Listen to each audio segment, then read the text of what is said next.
And as a business owner, you are isolated unless you find some kind of community. So being able to have a safe space to go to share, we're a really shit month and I'm struggling and this feels really hard. I can put it in this space. So we've got a WhatsApp group and we get together on Teams or Zoom or something at least once a month and chat, and the other chats that go on between the people now, because it's just created this community where we can be open and honest and let your guard down and not have to take everything. You're not sharing it all with your staff when things aren't going well, but you also have a space that straight away, as soon as something goes well, we're just posting it in that WhatsApp group and everyone else is getting that same boost from hearing about someone else doing well.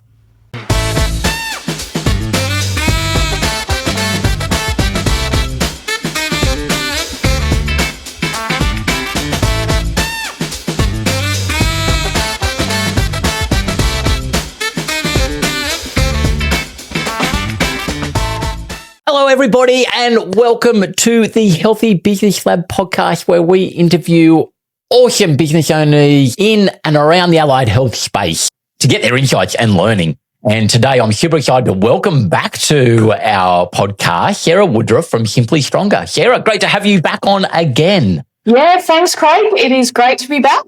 Yeah. And so for those that are new listeners or popping in for the first time, Sara, we interviewed back in episode 6 and we talked very specifically about her experience within her practice there.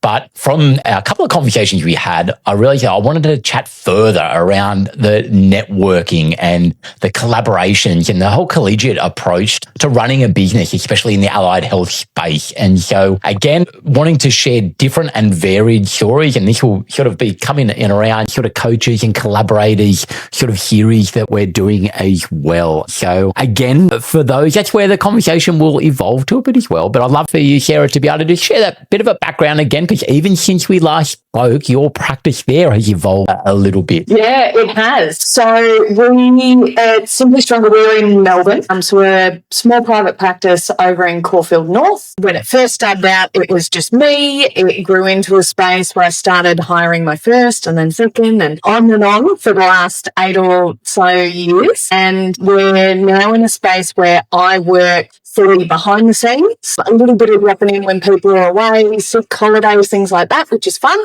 But most of the time I'm working on the business. And I have just hired 3 newbies this year, which will bring us to 5 EPs outside of myself, which is the biggest we have ever gotten to, and a very exciting time. Yeah, that evolution that we were talking about, we were just talking off air a little bit there before of, again, the evolution. You've been able to work on the business more than in the business. And as you've sort of grown, again, find the right size in the mix and that works for you. But that's big changes. When we talk a lot in percentage terms, when we look at business numbers and growth and dollar side of things, and going from when we last spoke to 3 to netting out up to now 5, that's a chunky increase in that evolution, isn't it? Yeah, it absolutely is. It's all come about from being able to have that time to work on the business. So even for the last 12 months that I was working in the business, I was only doing about 10 hours of client time over the week. But it had gotten to the point for me and my headspace, I really struggled to switch out of business owner mode. So when I was with the clients, it really wasn't, I didn't feel it was the most effective sessions. Everyone was still very happy. They certainly didn't complain. And if I said to them I didn't think it was the most effective, they're like, no, it's still amazing. And that's just many, many years of experience. You know how to work with people. But from that time when I decided to step away from seeing clients, and as I like to say, promote myself to full-time business ownership, I knew that what I wanted to do was surround myself with people who had done that more intentionally than I had. So I kind of fell into business where it was, if I have 10 clients, I can pay my rent. And then it just grew and grew from there. So being able to have the space to go out and spend time with people who did it from the outset and knew what they were trying to do. I started with some local practices, so other EP colleagues that I knew that would be nice and welcoming. And what was always really interesting is you would get there after just sending messages saying, so I'd just love to come and see your clinic, sit down, have a chat. And so I'd get there and they'd be like, now what can I do for you? So there was always a presumption that I needed help. And at the time I didn't. What I wanted was to build a network of people that I could rely on if I did need help. And the insights that I gained in that space was just fascinating. And so it started around Melbourne. I did a road trip up to New South Wales. I went as far north as Newcastle. Spent a fair bit of time travelling around Sydney, meeting a bunch of people. I went to Brisbane. I went to Perth and met up with an EP that you know, and that's how we connected. Yeah, 100%. We're going to touch upon that a little bit later, but yeah, that's awesome. Yep. Been to South Australia, and from that, I've been to about 25 different EP practices. Some are multidisciplinary, but a lot of them are standalone.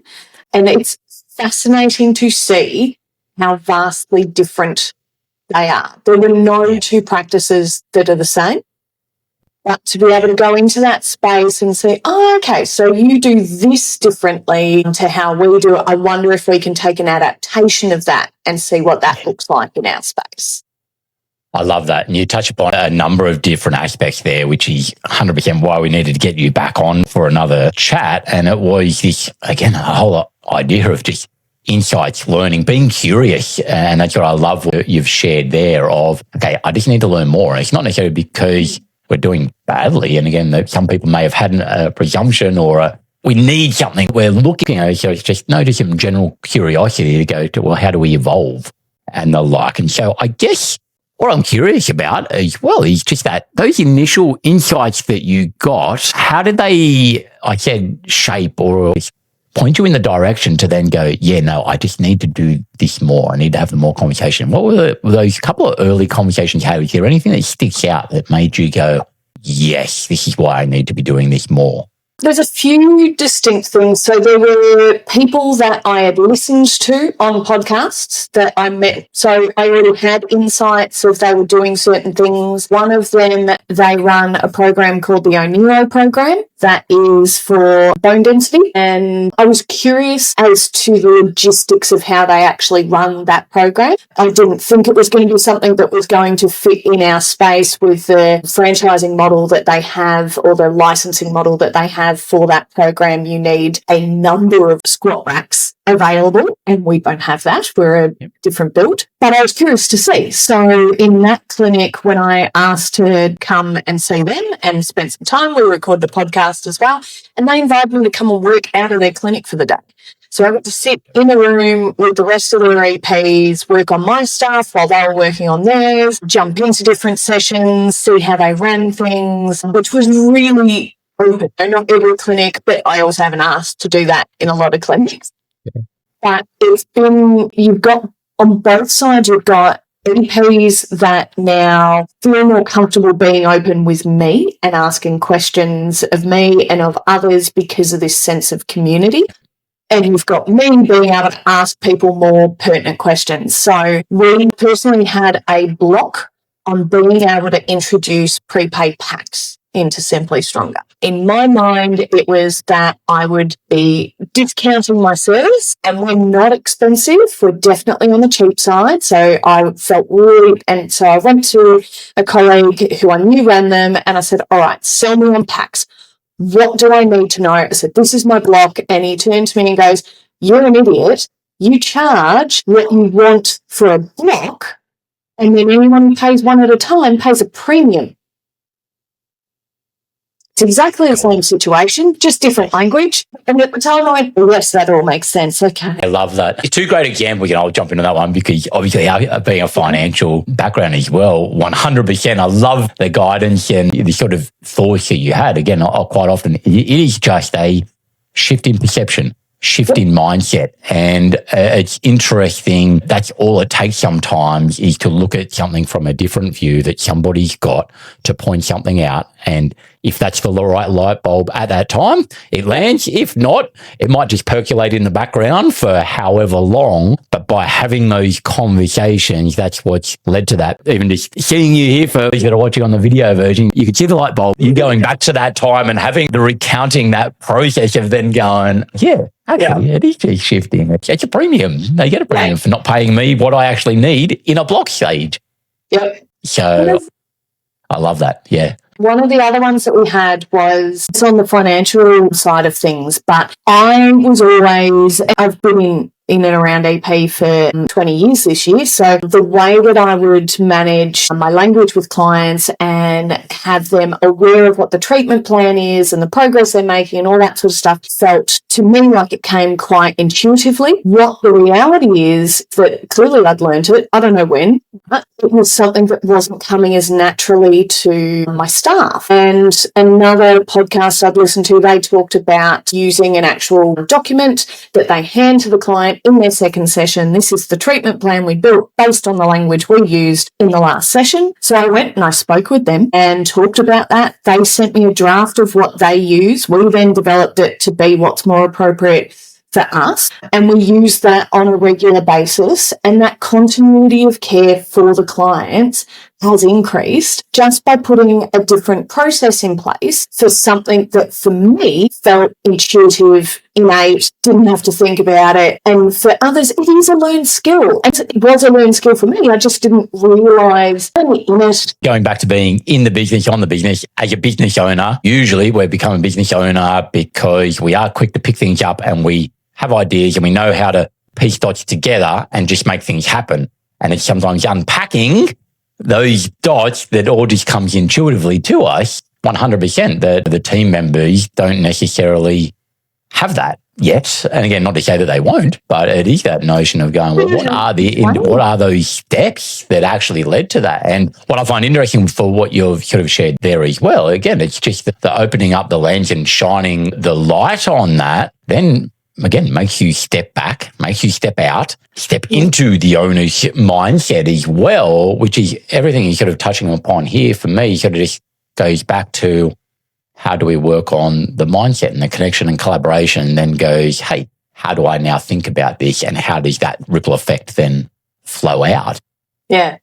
That's got me just thinking and processing around that. And again, what I'm hearing from these conversations that you've been having, it is, at the end of the day, it's been able to lift the hood and go deeper at the end of the day. And again, we listen to podcasts like this and they're great. You know, there's insights that are shared and people will get light bulb moments from those things. And I know I've experienced that so many times, whether it's with a podcast, whether it's with books and the like. You'll open it up and you'll get those information. Some of those will be deep insights that you can dig straight into because it's so intuitive. But from having these conversations with the networks that you've built, you've been able to go that layer deeper and really just unpack that. Is that a fair comment? Yeah, absolutely. And the other thing I think that comes from that space is the confidence to make those changes, right? I've built a community of 25 clinics that I can drop a question to at any point and have a conversation about thinking about this. What have you tried? What haven't you tried? And things like that. That just gives you that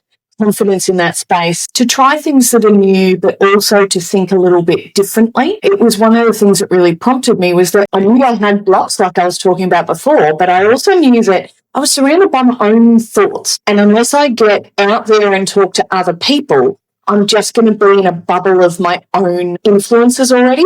So none of my staff are necessarily going to push those boundaries from a business perspective and think, oh, Sarah, have you thought about doing packs before or things like that? They're busy in the rings doing the work that they need to be doing. It's up to me to go out and broaden my own perspective. Yeah, I love that. I'm just thinking of the world of AI that we're coming into and the algorithm, you see they're going, yeah, we 100% get caught in our own sort of algorithm tunnel and the like. And so being able to jump out there and it'll change back to what you were touching about a little bit earlier there, the pertinent questions. It's been able to ask good questions and what are the prompts that are leading us to open the horizons a little bit. So yeah, I love that little share. And I'd love you to talk a little bit more about the group. And you said being able to tap somebody on the shoulder from a group of 25 people. And I know you've got a couple of different ways that you're now networking and that evolution of doing that roadshow, things have evolved. Talk to me about that, how the roadshow then culminated and evolved into where it is today. So particularly after New South Wales and South Australia trips, there were a few women who were keen to put together a network. So I knew the other women that were going to fit into that space because I'd actually met them and knew their personalities. So there's a group of about half a dozen of us that wanted to have a space where we could chat as women. And one of the female business owners, because one of the blocks that I found when I met with a lot of these women was talking about the finances. And as a business owner, you are isolated unless you find some kind of community. So being able to have a safe space to go to share, we're a really shit month and I'm struggling and this feels really hard. If I take that home to my partner, he then freaks out. Or at least is worried. So true. Yeah, 100%. So I don't 100%. Want to do that, but I can put it in this space. So we've got a WhatsApp group and we get together on Teams or Zoom or something at least once a month and chat. And there are other chats that go on between the people now because it's just created this community where we can be open and honest and let your guard down and not have to take everything. You're not sharing it all with your staff when things aren't going well, but you also have a space that straight away, as soon as something goes well, we're just posting it in that WhatsApp group and everyone else is getting that same boost from hearing about someone else doing well. So good. Again, just having those business besties. I know I've got a group of those 100% as well. The Profits community that I'm a part of, it is 100% a very similar space. It's that people know what you're going through, very similar businesses, and you can have those people to lean on and people have done it before, seen it before, or at least just get it at the end of the day. That's awesome. So I'm sort of curious, you talked about catching up, say, once a month or so. Is that a very sort of structured approach as to now, or is it still just a very laid back, what's happening this month for people? How does it work for you? The idea was for it to be quite structured. It has ended up being much more what is going on for everyone and just a space to come and share and have a chat. Every now and again, there'll be different perspectives that we want to talk about, but for the most part, there's been a lot of growth going on in everyone's businesses this year. So it's been centered around hiring and training new people and what that growth looks like. For some people, they're taking on a second space and all sorts. So the idea was to have a topic each time and work from there and then go through everything else. And that really dropped off very quickly.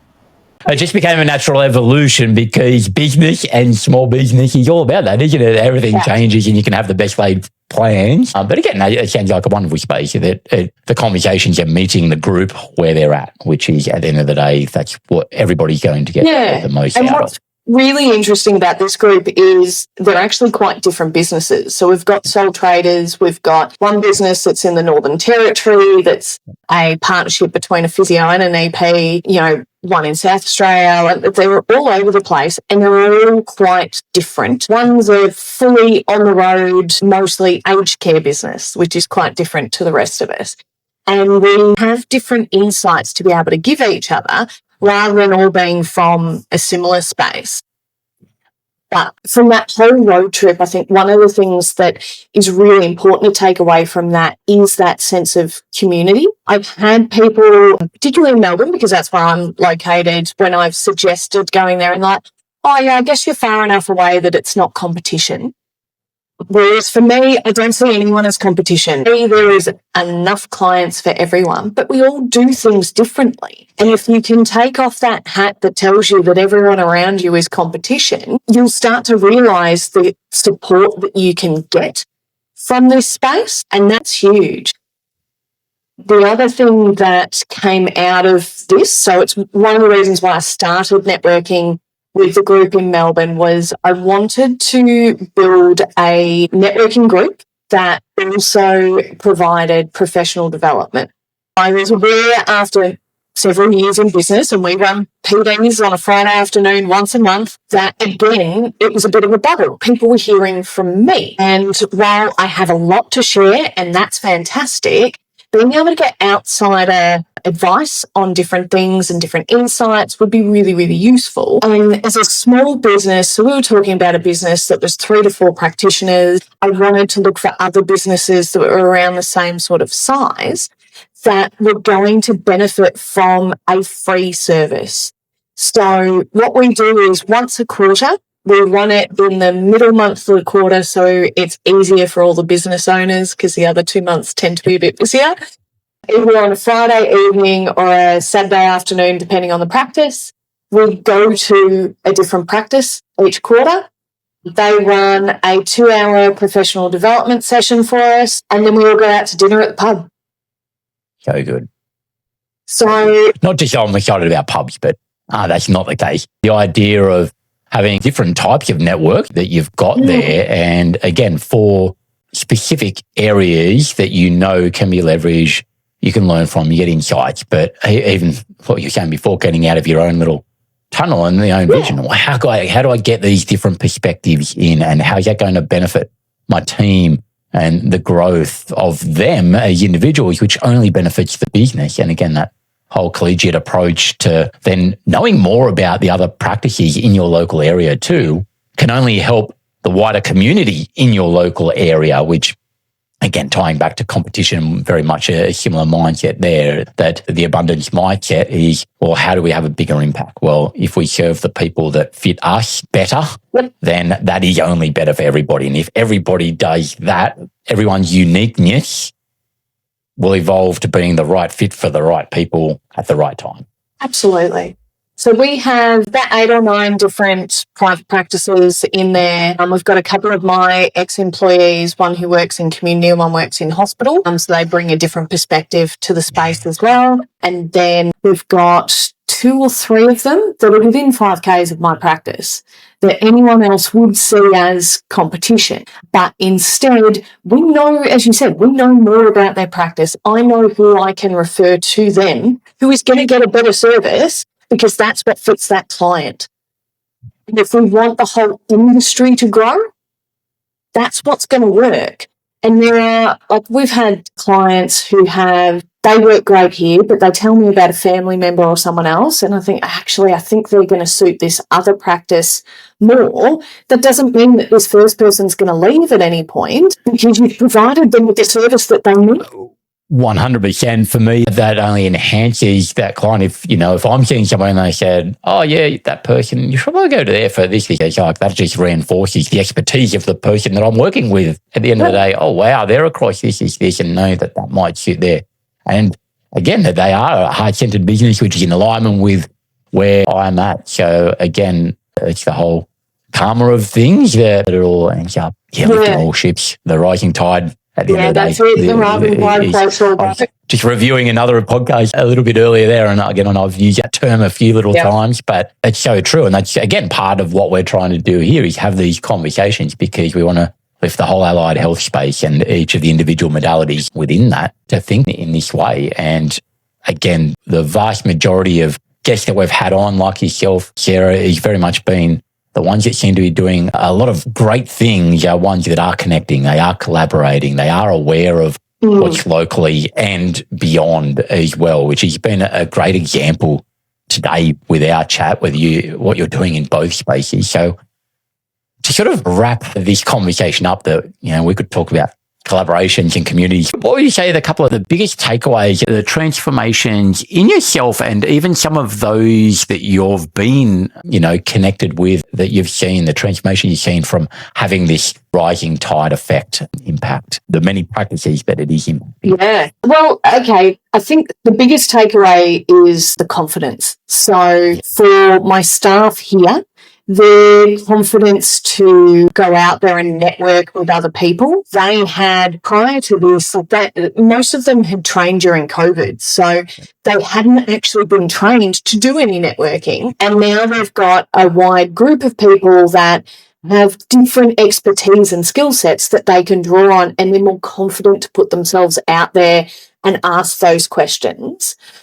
I recently went to ESSA had their Innovation of Practice conference in Hobart, and while I was there, I had EPs from all over the country coming up to me because they had seen me around. Luckily, I got to speak there as well around these concepts, and they wanted to be part of a community. They wanted to meet up and have a chat and things like that. And it's that confidence for everyone to feel like they are part of that community, that we're not isolated. For me, I feel like isolation in allied health is definitely our biggest issue. I think that's when we find people leaving our industries is because they have felt isolated. So the more little communities, it doesn't all have to be all EPs unite and all allied health get together.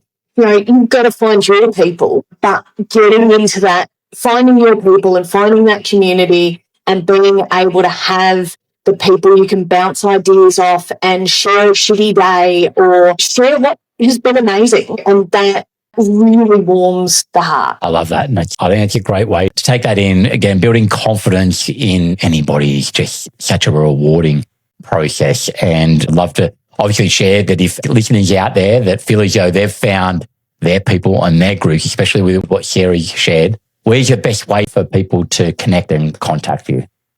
Yeah, absolutely. You can hit me up on LinkedIn, just Sara Woodroffe. You'll find me there, or via Simply Stronger, or you can find me on Instagram as well. I'll respond to both of those and go from there. Love it. Well, again, as you alluded to during the chat, that's exactly how we got connected, was just by having conversations and via LinkedIn and those types of things. So we'll obviously drop those links in the show notes to make sure that people can find you and connect with you. And once again, thank you for sharing your insights, learnings for a second time around. It's just super, super appreciated. Happy to, anytime. Thanks for having me. The more people that are part of a community, the better off it's going to be. So keep sharing those insights. Awesome. And that's what we're going to keep doing here at the Healthy Business Lab podcast, is to keep having amazing stories and chats like these. And so make sure you like, subscribe to hear more from us here. Over and out. Till the next time. Bye. Thank you. Bye. Thank you for listening to the Healthy Business Lab podcast. Make sure you subscribe to keep up to date with all the latest episodes.